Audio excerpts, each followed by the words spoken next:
SEC Media Days, day 2 down in Hoover, Alabama today. Tennessee getting its turn at the podium.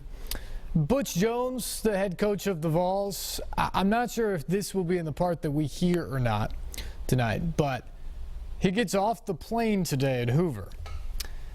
Roughly the same time that Texas A&M's contingent and Kevin Sumlin get off their plane in Hoover to head over to the Winfrey Hotel for SEC Media Days. There's 2 buses there.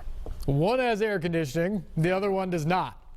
Kevin Sumlin, Texas A&M get to him first and take the one with air conditioning, which means Butch Jones and the Vols had to sweat on the bus without air conditioning the rest of the way to the hotel and the SEC Media Days. Perhaps somewhat symbolic for the heat that is on Tennessee this year. Butch Jones has brought in back-to-back top 5 recruiting classes. He's really upped the talent there in Knoxville. This is a team now that on paper should be able to compete with anybody in the country. But they're only 16-10 over the past 2 years. Young teams at the time had some growing pains to do. They went 9-4 last year. But now there are all these expectations. They're going to be the SEC East favorite this week when that officially comes out down there at Media Days. All of these expectations are on the Vols. How will they handle it? Because the pressure is going to be there. The schedule is still difficult. But now people are going to expect you to get to Atlanta for the SEC championship for the first time since 2007. Some people will believe that they should have a real shot at getting into the college football playoff this year. The expectations are sky high. The heat is definitely on. But you get the sense that's what Butch Jones wants. This is the program he wants. He wanted to build a program that had championship expectations year in and year out. Now he has done it. And we'll see how the Vols do in year 4. Here's part of Butch Jones with the media today in Hoover on day 2 at SEC Media Days. Hey, Coach. Bob Holt, Hey, Bob. Arkansas Democrat Gazette. Hey, with all the starters you got back and the way you guys closed last season with all those wins, I'm pretty sure you're going to be a heavy favorite to win the East. How do you feel about being in that role? Do you feel that's kind of where you guys should be in your 4th year? And what would it mean to get back to Atlanta? I guess it's been since 2007 for Tennessee. Well, first of all, you get snapped back into reality right away. We're excited to get here, and we board the bus, and Coach Sumlin changed buses with us, so we had no air conditioning, so it was about 110 degrees on the bus ride over here, so that's a reality check right away. But, you know, you want those expectations. I think it's a compliment to everyone in our program of how far we've come, but that's no more, no less. It's what you do with it. It's not where you start, it's where you finish. But I think it is a compliment in how we've grown and developed this football program I talked about in the introductory part of the speech is a compound effect and being better each and every day. We have to learn from our experiences last year. And as we know, it's a week-to-week season.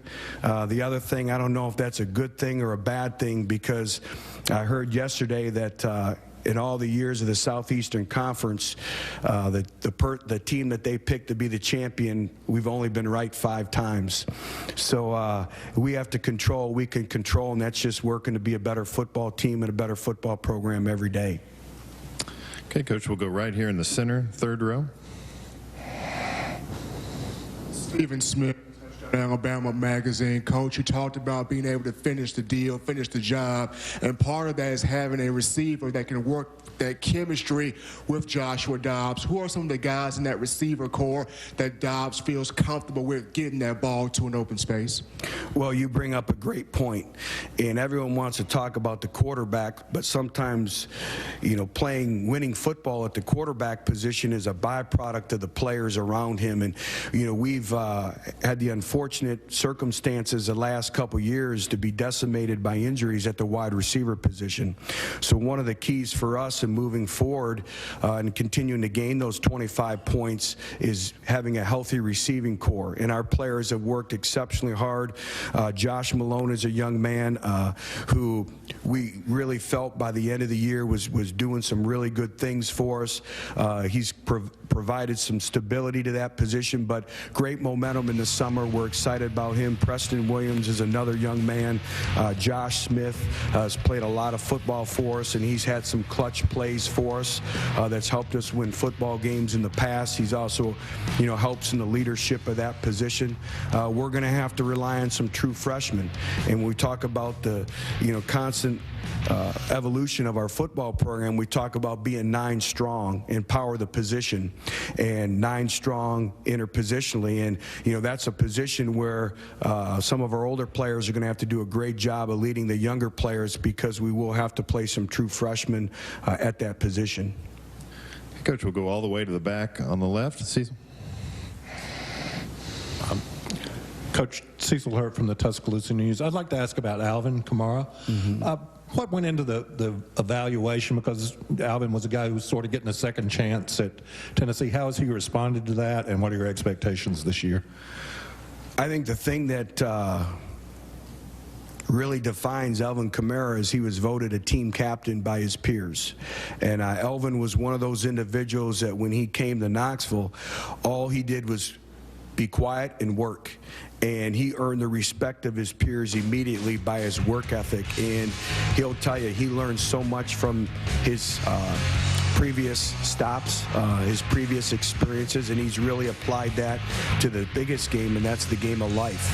And he's been a mentor. He's been one of our leaders in our locker room of really getting around our younger players and being a great spokesperson for our program and for our coaching staff. We all know he's an extremely talented and very gifted running back, but he's been one of our leaders, and it's been great to see. And he's a big part of what we've built at Tennessee, and we expect him to have a great year for us.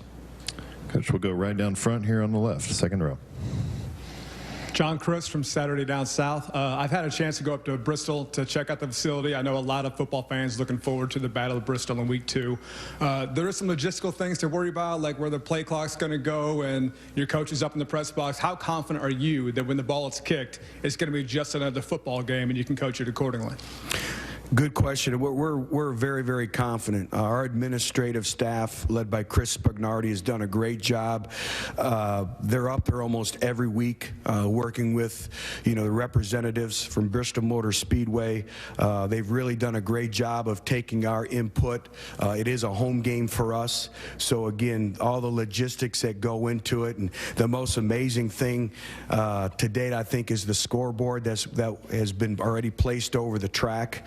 And it's something that if you haven't seen, go online and read about it, because it's magnificent. But it'll be different. Everything is about communication in the sight lines with everything.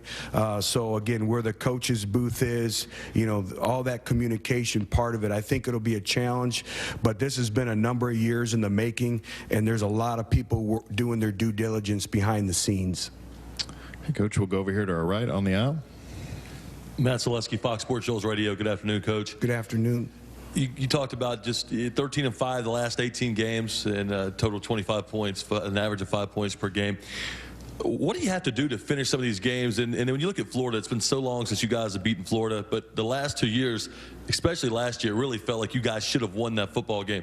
Are the guys really excited? Any extra emphasis on that game? And how do you start to close out these games and get to the next level? Well, you always have to learn from your previous experiences and your past experiences. It's something that we've spoken about ever since we started our off-season program. And just what does it take in pointing defining moments out in the game. But when we talk about leadership, and we always talk about it's better to be a player-coach team than a coach-coach team. And some of our team meetings have been very, very dynamic. And I'll tell you a story in the spring is I have Jalen Reeves-Maben come to my office, and he says, Coach, I put together a video, and I'd like to show our football team. And usually I want to proof the video, but I had so much faith and confidence in him, I said, okay, go ahead. So he walks up in front of the team, and he puts together a 25-point video on his own.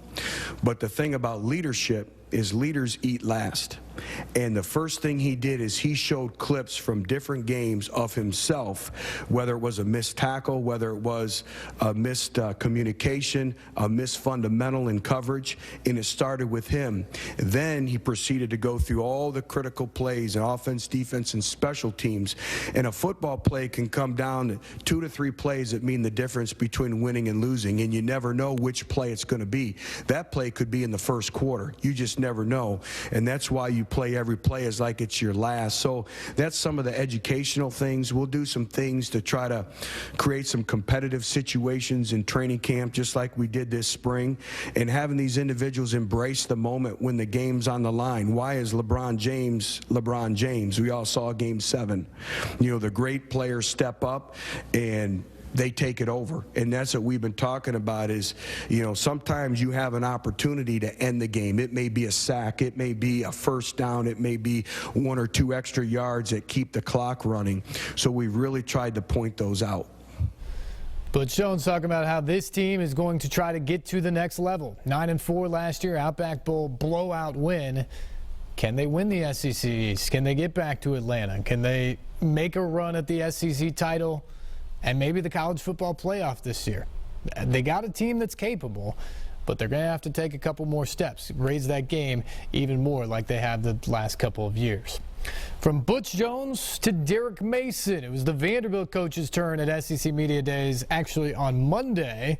We'll hear from the Commodores boss coming up next here on SportsLine.